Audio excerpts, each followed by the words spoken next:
Hey guys, welcome to my kitchen, or my little breakfast nook as I like to call it. If you're new here, my name is Kiera. Feel free to call me Q.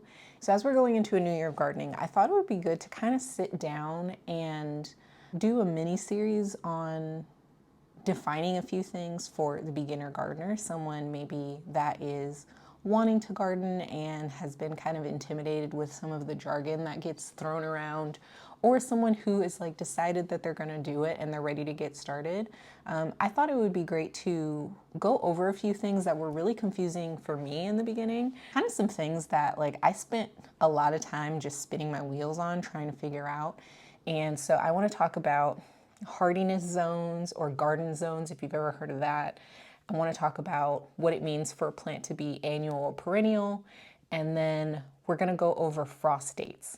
And so I'm just going to give you just really simple explanations of all of these things. Now, I don't consider myself a garden expert at all, but I've learned a few things. So what I'm doing is explaining this in a way that made sense to me, and some people might say that they're completely oversimplified and there's a lot more nuance to it. And they would be correct, because sometimes you need things to be a little bit oversimplified in order to wrap your head around it and move forward with what it is you want to do. Feel free to, grab a cup of coffee or tea, your beverage of choice. I just have water in here right now. Feel free to grab a notebook if you want. You can always refer back to this, but I'm hoping that this is something that, if you've been confused about these terms like I was, this is something that it really just explains it enough for you where you feel good about it and you can move forward with gardening, because I just want more people to garden, so that would be really fun. The first thing I want to talk about is gardening zones. So you might have heard this term of people asking, what zone are you in? And then someone responds with a number and a letter sometimes. You might hear me say, I'm in garden zone 9, or, 9A or 9B, what have you. People get really specific sometimes. What that is, it's the USDA created a map, and the whole name of it is USDA Plant Hardiness Zone Map. And what it is they, in the United States, broke down essentially the country into different regions and created kind of like it looks like a heat map if you've ever seen one of those. But what it does is it basically shows average low temperatures in that area. And they are kind of broken down between about 10 degrees from each other, and that's where you get into the A's and B's and things like that. So you could have someone who's in zone 7B be very similar actually in their weather to someone who's in zone 8A. So things like that, but it's broken up essentially by the degrees, and then the A and B just kind of breaks it down further. And it says right on the website that the reason that they created this map is to help gardeners figure out what perennials grow best in their area. So that's what it is. If you've never heard of it, you can, put in your zip code or your city and find out what garden zone you are essentially. Now, where this gets confusing for a lot of beginner gardeners is that people talk about the zones so much that it kind of seems like information you need to know. And then it also kind of sounds like if someone's in the same zone as you, then they have the same garden as you, or they have the same weather and all of that kind of stuff. And that is not true. And that's a huge misconception. This was something I was really confused about when I first started gardening, because I thought like, oh, okay, well, I need to go find people who are in the same zone as me and I can only learn from them. But the thing is you can have someone who is in, really cool coastal Oregon be in zone 8, and then you can have someone in really hot, humid North Carolina also be in zone 8. And those are very different climates. They have a different amount of sunny days versus rainy days. They have completely different weather. They have, different highs and lows throughout the seasons in different months, and they have different frost dates. And so that's another thing. We'll talk more about frost dates in this video a little bit later on, but people can be in the exact same zone and have frost dates that are like weeks and weeks apart, because again, the hardiness zone is only about the average low temperature. It has nothing else to do with anything else that you might encounter in your garden. And that's including things like, if you have a different climate than someone, you're going to have different pests as well. So there's all this stuff that, is really confusing for a beginner gardener when it comes to the zones. So that said, if you do find someone who is in the same zone as you, right, like totally follow along with them. Like you might learn a lot from the information that they're putting out, and they might actually be in a similar climate as yours, and I think that it can really be a gold mine to learn from them. However, know that you can still learn from other people in other zones, and they might actually have climates that are more similar to yours. So for instance, I use the example of like North Carolina. Like humidity wise, I'm in California, we don't have humidity, and so their weather is very different there. But when we're talking about, states in the South, they might have a lot of days that are over 100 degrees or reaching 100 degrees in their summer, and that's very similar to me. And so there's like little nuances like that that make it so that you can really learn from anybody, which is really cool. Don't just automatically assume that just because someone is in the same zone as you is that you need to do exactly what they're doing, because there's a lot of different variables. I mean, really, somebody could be gardening down the street from you and have completely different variables than you. And so you always want to kind of like take this knowledge in and then test it with, what you observe yourself, what you think makes sense to you and your situation and stuff like that. So to give you kind of just an example of how I think of gardening zones when people talk about them, going to my event planning background and just my love of like hosting parties and stuff like that, I think of anyone who is gardening or who wants to garden as like the guest at this like really fun dinner party, right? And then what the gardening zones are, they're just icebreakers so that you can talk to and get to know the people maybe like sitting across the table from you. And so it's definitely like a conversation topic. It's definitely a way to make friends, but you can still talk to anybody at the dinner party and, learn a lot from anybody at the dinner party. That's kind of how I think of gardening zones. Now let's go back to the reason that the zone map was created. It was, again, for gardeners to know what perennials will do well in their area. So you will also hear two words thrown around a lot. People will talk about perennials and annuals. So a perennial is basically a plant that lives longer than one growing season wherever it's growing. And so it could be something that will survive either the extreme cold of the wintertime or the extreme heat, because sometimes that'll kill plants too or force them to bolt. Now there's some other words that definitions that kind of break that down a little bit more, like there's biannuals and stuff like that. But for right now, we're just going to go with perennial and annual. Now, an annual is what it kind of sounds like. It's a plant that grows in a specific area for one season or 1 year, right? One growing year. Why that's important and why the map exists is because certain plants can be annual in one area and be perennial in another area. So for instance, in most gardens, most vegetable gardens, the majority of what we plant as far as like the foods we eat, they are going to be, for the most part, annuals, right? People plant their seedlings every year. That plant grows, they get the fruit from it, or the root or the leaves or whatever. That plant dies, and then next year they plant it again, like they start all over again. And so that's going to be all sorts of things like your lettuces, your tomatoes, your peppers, like eggplants, anything, watermelon, all of that kind of stuff. We treat it as annuals. Now, here's the cool thing. In most places in the United States, in most zones in the United States, a pepper plant is a hard annual.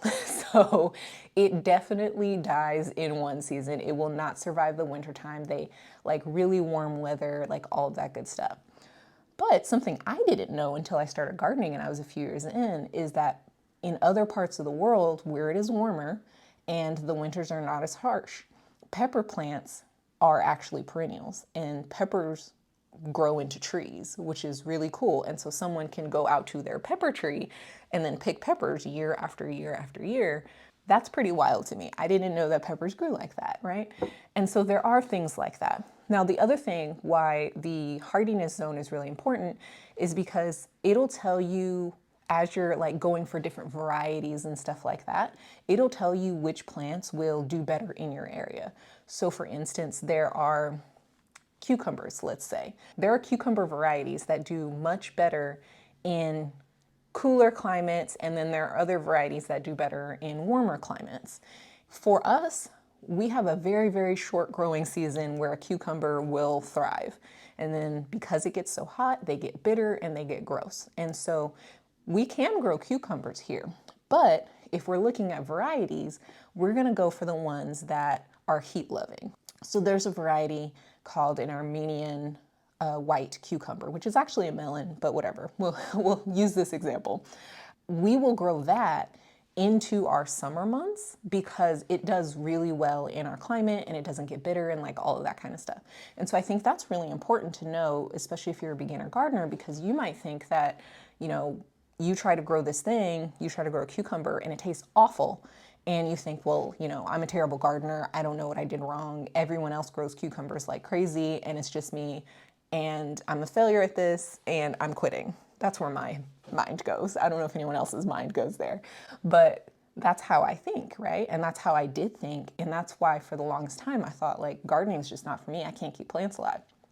But the thing is, if you look up varieties that do well in your zone, then you might find like, oh, I don't have the ideal conditions for that variety, but let me try this other one over here and it might be really successful. And that's totally what has happened in our garden in so many instances. Same thing with different kinds of beans, right? Like we have a window where beans do really well in our spring and then in our fall.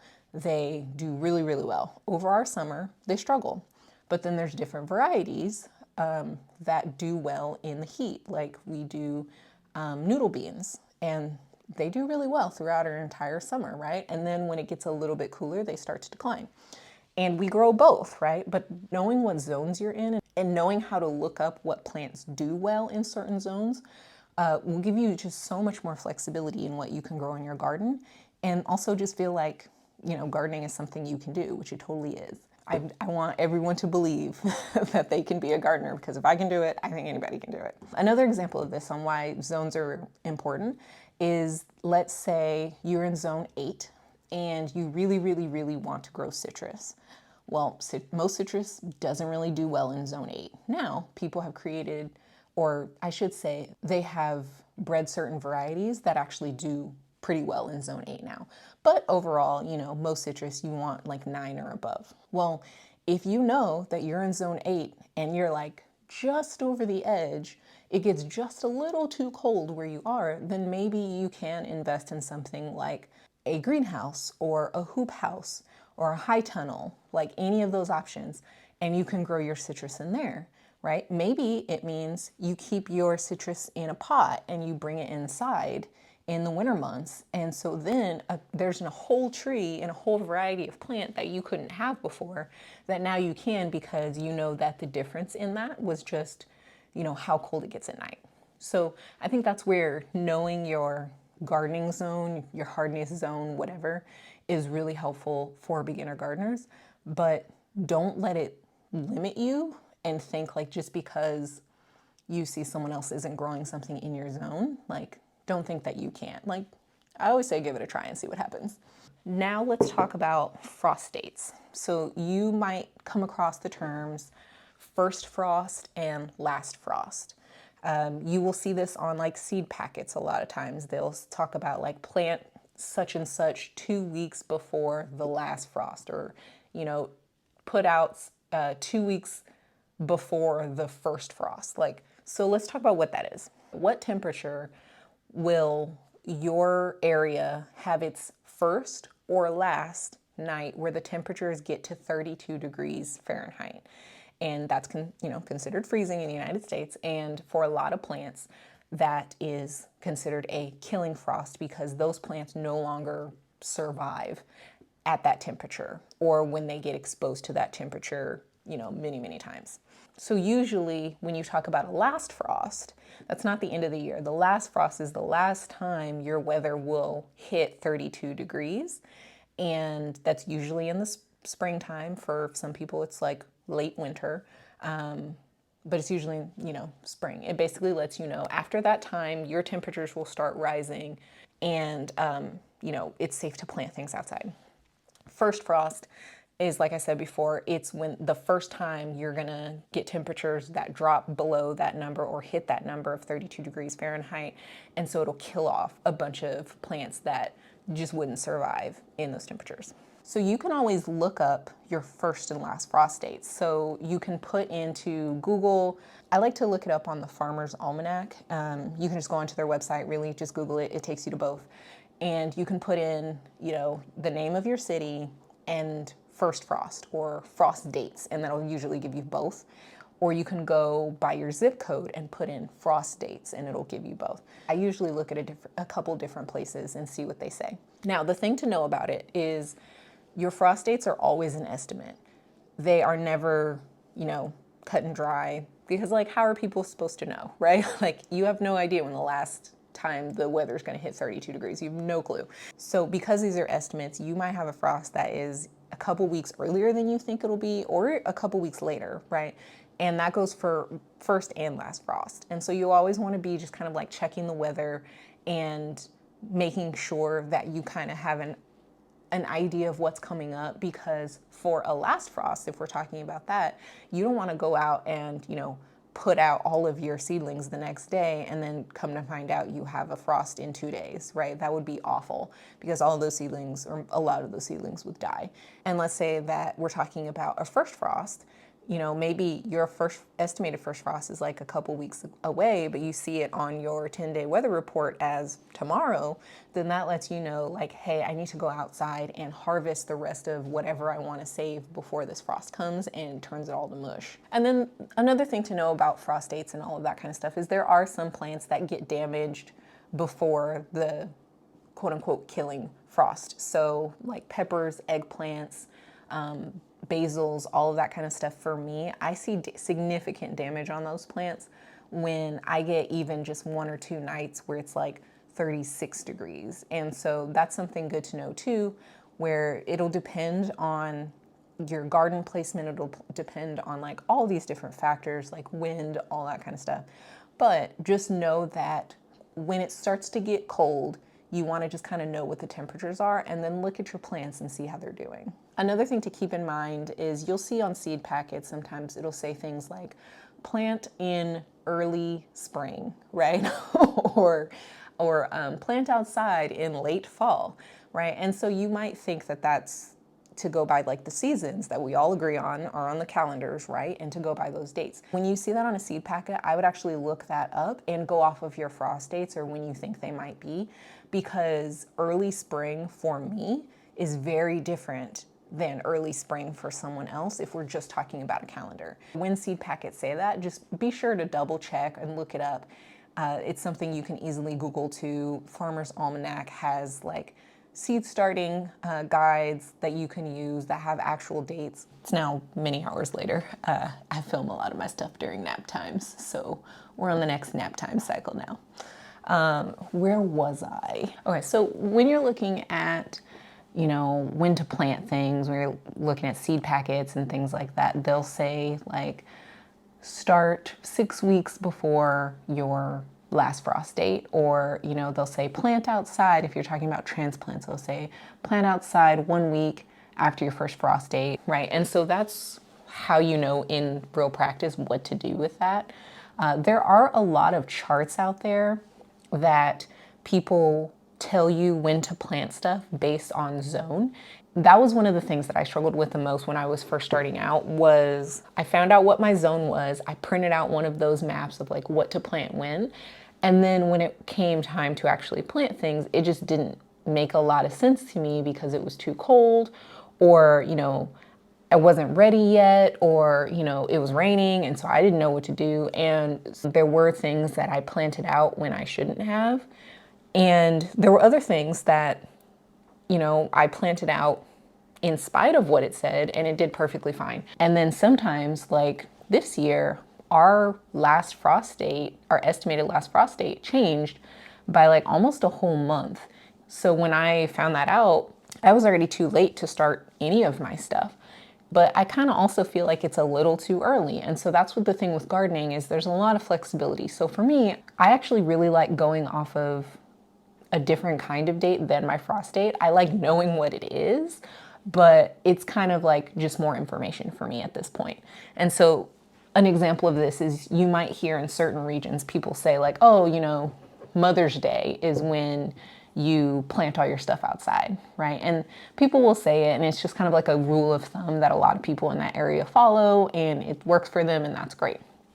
For me, I found that St. Patrick's Day works really well. So I go by like the middle of March. Now, my frost date used to be in February, now it's in January, which is pretty wild to me. But I still kind of like going off of that March date. And it used to be mid-March. I tried it one year, it worked really well for me. And sure, there was some stuff that, you know, it got a little hot for it a little too soon, like cucumbers, and, you know, that might have been a detriment to my harvest. But then there was other things like peppers and tomatoes and stuff that really thrived because I put them out when it was warm enough. Because it's one thing to have your frost be the threat of frost to be over. It's a totally different thing for, you know, the weather to actually be what that plant likes.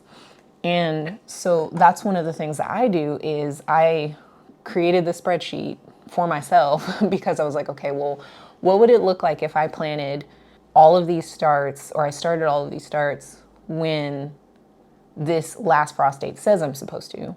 And then I was like, okay, well, what would it look like if I went off the date that I kind of think it should be? And maybe there's something that works for me in the middle, and that's what I did.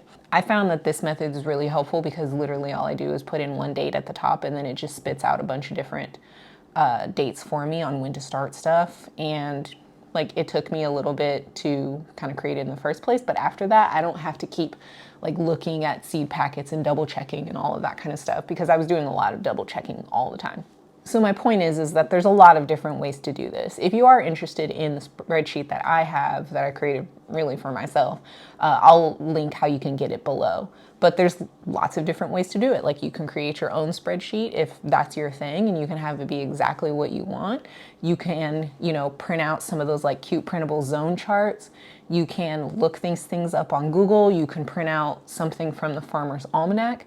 I kind of like to use all that information and combine it and see like what works best for me. So next up in the series, I am thinking that I'll do a video on reading back of a seed packet, because that was something that like took me a little bit to understand, just like the differences and what information you need to know, and, you know, how to get the information that's not there sometimes, because every single company kind of like has a different design and stuff like that. And then if you guys are interested in coming along with me when I'm actually like starting my seedlings and stuff like that, I'm definitely planning to show you that, showing how I start peppers, because that's a whole different bag on its own. Like, I start peppers differently than I start anything else.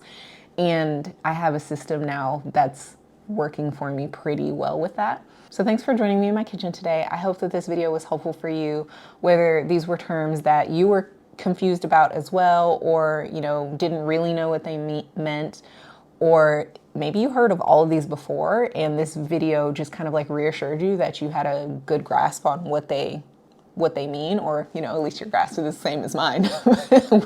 We might be kind of off together, but I don't know. But yeah, more than anything, I hope that this video reassures you that this is something that you can do. This is something you can wrap your head around. It doesn't have to be intimidating. It doesn't have to be out of reach for you. Like, anybody can grow a garden. I keep saying that, and I really, really, really do believe it, because I've done it. And I'm a person that a couple years ago, I thought that I could not do this. And so if you've been on the fence about gardening, my greatest hope is that you come along on the journey with us. People want to help you learn. People want to see you succeed. And I want to see you succeed. And I would love to help in any way that I can. Well, thank you so much for taking the time to watch this, and I'll see you on the next one. Bye.